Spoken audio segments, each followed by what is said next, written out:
Welcome to Daily English Dialogues channel. We're really glad you're here, ready to embark on a truly practical deep dive with us today. We're tackling something many of us do almost every day, eating at a restaurant. But for you, our English learners, this simple act can sometimes feel, well, like navigating a maze of unfamiliar words and customs. We are absolutely here to change that for you. You know, those everyday conversations, the ones that should be easy, like ordering coffee or maybe some food, they can surprisingly cause a lot of worry. Our mission today is crystal clear. We want to arm you with the exact words and phrases and, maybe more importantly, the understanding behind them. So you feel genuinely confident and, relaxed the next time you step into any English-speaking restaurant. It's about turning potential anxiety into an enjoyable experience. That's a great point. And what's truly fascinating here, and what we'll kind of unpack together, is how native speakers naturally group words together. We call these collocations. They're not just about grammar, they're about sounding, well, authentic. This deep dive will offer you clear, actionable strategies from effortlessly making reservations to understanding menu nuances, asking questions with ease, and even politely handling those small, unexpected hiccups. It's all about making your restaurant experience smooth, natural, and genuinely fun, not a test. That's such an important point. Yeah. So let's unpack this a bit more. Why do seemingly simple things like ordering food or, say, asking for the bill cause anxiety for English learners? Yeah. It's often not just about knowing individual words, is there's something deeper going on. Exactly. And this raises a really crucial question. Why do some combinations of words just sound right to a native speaker, while others, even if they're grammatically correct and mean the same thing, just don't? That's precisely where collocations come in. A collocation is essentially a familiar pairing or group of words that English speakers habitually use together. Think of it like a natural habit of language. For example, we pretty much universally say, nice to meet you, not joy to meet you, even though joy and nice share similar positive feelings. Joy to meet you has the same basic meaning, but it just doesn't sound natural to a native ear. So our goal today is to give you these deeply ingrained natural word groups, these sort of shortcuts, so you can speak with confidence, sound more natural, and genuinely enjoy those simple everyday interactions, whether you're dining alone or maybe out with friends. I love that idea of linguistic shortcuts. Yeah. It means we're not just giving you words, we're giving you the rhythm and flow of natural English. Yeah. So you can step into that restaurant, not just speak, but truly connect. All right, let's dive in and start from the very beginning of the dining experience. You've walked into a restaurant, perhaps for the first time in an English-speaking country. What's the very first thing you say? Or, what do you need to be prepared for? Well, yeah, a lot of us are making reservations online these days, which certainly reduces some of the speaking pressure up front. But sometimes you still need to call, and when you do, simple politeness is like your best friend. Instead of a direct command, you might say, I'd like to book a table for number people, or I'd like to reserve a table for number. No, notice book a table and reserve a table. These are classic collocations for this situation. Okay, book a table, reserve a table. Got it. And for an extra layer of politeness, those auxiliary verbs like may or could are incredibly helpful. These are called modals, and they basically soften your request, making it sound less direct and more respectful. Modals. Right. So, may I book a table for 3? Or could I make a reservation for 3? These words automatically elevate the level of formality and politeness in your speech, which is pretty essential in a service interaction. That's a key insight right there, that subtle shift from just a statement to a polite request using a modal verb. Okay. It's almost like a little secret code of courtesy, isn't it? Yeah. So, okay, you arrive. Maybe you've called ahead. Maybe you're just walking in. How do you greet them and ask for your table? Absolutely. When you arrive, it's always good practice to start with a friendly greeting like hello or good evening. Then you can state your request clearly. If you have a reservation, you'd say, I have a reservation under your name. Okay. If you're hoping for a table without one, you can politely ask, no, I don't. Do you have a table available? The person greeting you, usually called the host or hostess, might then say something like, right this way, and maybe add, your server will be with you shortly. Right this way. Your server will be with you shortly. Good phrases. And sometimes you have a preference, right? You want that perfect spot by the window or something. It's okay to ask, isn't it? Oh, of course. And this is where concise English works best. You can just ask directly, can we sit by the window? Or perhaps, is there a quiet table available? Even if they can't accommodate it, they'll appreciate your clear request and usually respond politely. Makes sense. And speaking of the host, it's actually really helpful to understand the different roles in a restaurant. That's a good point. Who exactly does what in a typical restaurant setting? It can be a bit confusing sometimes. Yeah, knowing the roles truly helps you navigate your needs. So, the host or hostess is usually the first person you meet. They greet you, manage reservations, and seat guests. Okay, the front person. Exactly. Then the server, or you might hear the more traditional waiter or waitress, that's the person who takes your order, brings your food, and generally looks after you during your meal. Your main point of contact. Right. The manager is, well, the boss in charge of the entire restaurant, handling bigger issues or maybe special requests. And of course, the cook or chef is the culinary artist making your food back in the kitchen. Understanding who to approach for different needs just makes the whole experience, smoother. Definitely. All right, so you've been seated, you've greeted the host, maybe exchanged a few words, and now you have the menu in your hand. This is where it gets really interesting and often, yeah, a bit overwhelming for learners. How do we decode this culinary map? Yeah, menus can look daunting, but they're usually structured quite logically once you know what to look for. You'll typically find sections like appetizers or sometimes starters. These are small dishes before the main meal. Okay, starters. Then in main courses are sometimes called entrees, especially in American English, which are the larger primary dishes. Then you have side items or sides, smaller dishes that come with or complement your entree, like, a side salad or fries. Right, the extras. Exactly. And of course, there are sections for drinks and desserts. Many restaurants also feature specials dishes that are unique for that day or week, and dedicated vegetarian or maybe vegan options too. My advice here is simple. If you don't understand a word, look for pictures if they have them, or honestly, just don't be afraid to ask. That's excellent advice. Don't be shy. I think a lot of learners worry about asking too many questions, but it's completely normal in a restaurant, isn't it? Yeah. What are some good phrases for when you're curious about a dish? Absolutely. Asking questions shows you're engaged and, crucially, helps ensure you get something you'll actually enjoy. You could say, "Excuse me, what is this?" Maybe while pointing to the menu item, or "Can you tell me what's in this dish?" Simple and direct. Yeah. If you're concerned about taste, common questions are, is it spicy? Is it sweet or salty? Or maybe, is it very rich?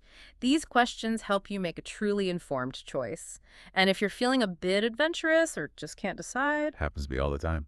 right, it's very common to ask for a recommendation. What do you recommend? Or do you have any house specials? Hmm. You might also need to ask about accompaniments, like, does this burger come with a side of fries? Or what sides does this come with? These are all natural, everyday phrases. Okay, perfect. So you've maybe asked a question and you've decided. The server comes back and asks, are you ready to order?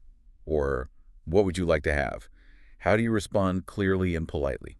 Keep it simple and direct, but always polite. You can say, I'll have the chicken salad, please, or can I have the beef sandwich, please? Always remember that please. It just goes such a long way. Crucial. For drinks, similarly, I'd like a glass of water, or can I get an orange juice? Mm-hmm. And if you need a small modification, polite requests are definitely the way to go. Can I have a sandwich without cheese? Or maybe I don't eat meat. Is there a vegetarian option available? Most restaurants are usually quite happy to accommodate reasonable requests if you ask nicely. And here's a little secret, maybe for sounding even more natural. It's something native speakers do all the time without even thinking. Use contractions. So instead of saying, I would like, say I'd like. Instead of, you have got to, which is already quite informal, you might hear, you gotta. Yeah, definitely. It just makes your English sound smoother, less bookish, maybe. And critically, it helps you understand others better, especially in fast conversations or when you're watching movies and TV shows. That's a brilliant tip. It really is a hallmark of conversational English. Contractions are key. And once you've placed your order, it's good practice for both you and the server to sort of confirm it. The server will often repeat your order back to you saying something like, okay, so that's a roast beef sandwich, a side of potato salad, and a medium Sprite. Is that correct, sir? Or ma'am? Right, that double check. Exactly. This is your moment to just confirm with a yes, that's right, or politely correct anything if needed. You can also add any final special requests then, like, actually, I'd like the chef salad, but please leave off the egg. It just ensures everyone is on the same page before the food comes out. Fantastic. Okay, the order is in. Now the food has arrived. This is often where some of the best, most natural English practice happens. because your server will likely check on you. Yes, absolutely. This is a very common interaction, especially in places like the United States. You might hear, "How is everything?" or "Is everything okay?" Maybe even 2 or 3 times throughout your meal. Really? That often? Sometimes, yeah. It's a genuine form of politeness, mostly. Just a check-in to ensure you're satisfied. A simple, "Everything's delicious, thank you," or "It's great, thanks," is a perfect response. And if there is a minor issue, this is actually the ideal, polite moment to mention it. Okay, so let's say something isn't quite right. Maybe your soup is cold, or you got fries instead of the salad you ordered. Mm-hmm. How do you politely address that without feeling awkward or confrontational? Yeah, that can feel tricky. Politeness is absolutely key here. Start with a polite attention getter like, "Excuse me," or "Pardon me." Then clearly and calmly state the problem. For example, "Excuse me, my food is a little cold," or "Pardon me, I think this isn't quite what I ordered." Okay. You could also say, "I asked for no onions, could you please fix this?" Or, "Could I get the salad I ordered instead?" Hmm.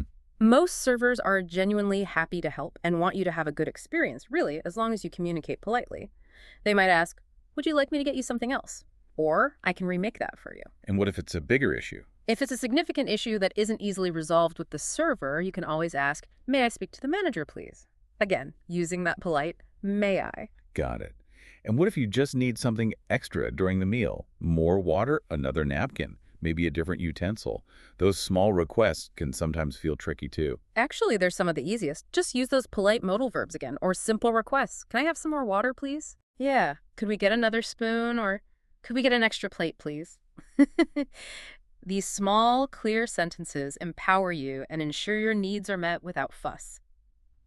Oh, and if you need to step away from the table for a moment, to use the restroom or take a call, it's polite to briefly mention it. "I'll be right back." Or, "Excuse me for a moment." Good tip. Just lets people know. Exactly. It just lets your companions or the server know you haven't just disappeared. Right. Okay, so your meal is done. Hopefully delicious food. Good conversation. Now it's time to wrap things up and handle the bill. Right. Often, your server will automatically bring the bill or the check once they see you're finished eating and maybe cleared your plates. But if they don't, or if you're in a hurry, you can politely get their attention and ask, "Excuse me, we'd like the bill, please," or "Can we have the check, please?" Bill or check. Okay, same thing basically. Yeah, pretty much interchangeable in this context, especially in American English. Check is very common in the US. Good to know. And when it comes to the actual payment, what are the common questions? And crucially, what about the custom of tipping, particularly in the US? That catches a lot of people out. It does. For payment, you might need to ask, "Can I pay with a credit card?" Or maybe, "Do you take credit cards?" Or sometimes, "Do I pay you or do I pay up front at the counter?" These are standard questions. Okay. As for tipping, yes, especially in the US, it's a very strong cultural custom to leave a tip for good service. The standard tip is usually somewhere between 15% and 20% of the total bill before tax. It's important because servers often rely on tips as a significant part of their income. That was really expected. It really is, yeah. It's a cultural expectation you should definitely be aware of to avoid awkwardness. Oh, and one more thing. If the portions are large, which is quite common in places like the US, don't hesitate to ask for something to go or a doggy bag if you have leftovers. Ah, the doggy bag. Yeah, it's a very normal practice, saves food waste, and you get another meal out of it. Just ask, "Could I get this to go?" or "Could I get a box for this?" Great advice. We've covered so much practical ground, really, from the moment you walk in to paying the bill. Now, let's maybe shift gears slightly and look at some common linguistic pitfalls, little mistakes or areas of confusion that English learners often encounter in these kinds of everyday conversations, and crucially, how to easily fix them. This is a great point because these aren't always mistakes that stop communication, but they can sound, well, unnatural or cause slight confusion. One very common confusion is between fun and funny. Oh yeah, I hear that one a lot. Right. Remember, funny things make you laugh like a joke or a comedy show, something haha. Fun things, on the other hand, are just enjoyable or entertaining, like a party, a game, or hopefully a great meal.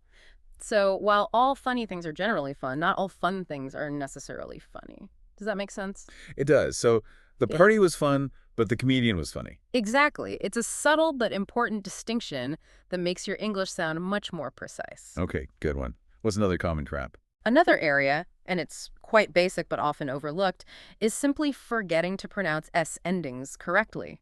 For plurals, like dogs or menus, Or, really importantly, for third-person singular verbs in the present tense, like he works or she eats, that as sound is essential for grammatical correctness. Right. It marks the verb for he, she, it. Precisely. It's often missed by learners, especially if their first language doesn't have similar endings, but with consistent practice, it truly becomes natural and makes your speech much clearer. And then there's the big one, articles. A, an, and the. Oh, articles, the classic challenge for so many learners. Do you have a simple way for listeners to think about them? They can be so tricky. They really can. Okay, here's a simplified way to think about it. Use a or an if the listener doesn't know which specific thing you're talking about, or if it's one of many. For example, I'd like a coffee. Any coffee will do. Use the if the listener does know which one you mean, maybe because you mentioned it before, or there's only one, or it's obvious from the context. So, I need to go to the library usually implies a specific library that you both know, or the main one in town. It's really about shared knowledge between the speakers. Shared knowledge, that's a helpful way to put it, like the server who is waiting on our table. Exactly. You know which one. Another pitfall is maybe over-relying on just one word, especially for descriptions when there are lots of great options. Like always saying delicious for food. Precisely. While delicious is a perfectly good word, it's wonderful to expand your vocabulary to be more descriptive or sound more natural. You could try tasty, outstanding, savory, exquisite, or simply great. Really good. Adds more flavor to your language, too. It does. Similarly, when someone asks, "How are you?" replying happy is nice, but actually fine, good, or all right are far more common and natural sounding responses in everyday chat. And finally, circling back to something we touched on quite a bit earlier, polite language. Ah, yes, the magic of modals and other polite bits. Exactly. We saw how modals like would and could automatically inject politeness. But beyond that, using simple phrases like, excuse me, to get attention, pardon me when you haven't heard something clearly, or maybe I'm sorry for small mishaps like bumping into someone, these really enhance the image and the impression you make. These little phrases are not just about grammar, they're about cultural fluency and showing respect, which people really appreciate. That's so true. These aren't just rules, they're tools for smoother interactions. So, what stands out to you from all these insights we've discussed, whether it's about collocations or politeness or avoiding those little pitfalls? And maybe a reminder for our listeners. Remember, making mistakes is a totally natural and, frankly, essential part of learning any language. The goal isn't immediate perfection, not at all. It's about clear communication and building that feeling of confidence step by step. Every single time you step into a restaurant and try these phrases, you're not just ordering food. You're actively building your English skills and your comfort level in a real-world situation. What does this all mean for your next dining experience? Well, our deep dive today was entirely focused on equipping you, giving you the tools to feel confident and comfortable when you eat out in English. From those initial steps of making a reservation, to understanding the menu, ordering your favorite meal, and even gracefully handling unexpected situations, you now have, hopefully, a comprehensive toolkit of phrases and some deeper linguistic insights. Absolutely. And remember, knowledge is most valuable when it's not just, understood in your head, but truly applied in practice. Each restaurant visit, each little interaction is a golden opportunity to practice what you've learned and feel more independent. Please don't worry too much about small mistakes. People genuinely appreciate the effort you're making to communicate in their language. Focus on connecting, expressing yourself clearly, and actually enjoying the process. With each attempt, your English will improve, and you will feel more at home and capable in any English-speaking setting. That's such a powerful takeaway. It really is about the journey. Remember, everyone, going to a restaurant isn't just about the food on the plate. It's a social act, a chance to build bridges, share moments with people, and truly feel at home wherever you happen to be in the English-speaking world. So the very next time you go out to eat, try to go in with that feeling of confidence, speak with kindness, listen with curiosity, and really embrace the entire experience, not just as a customer, but as a growing, capable, and confident English speaker. Thank you so much for joining us on Daily English Dialogues channel. We look forward to our next deep dive with you.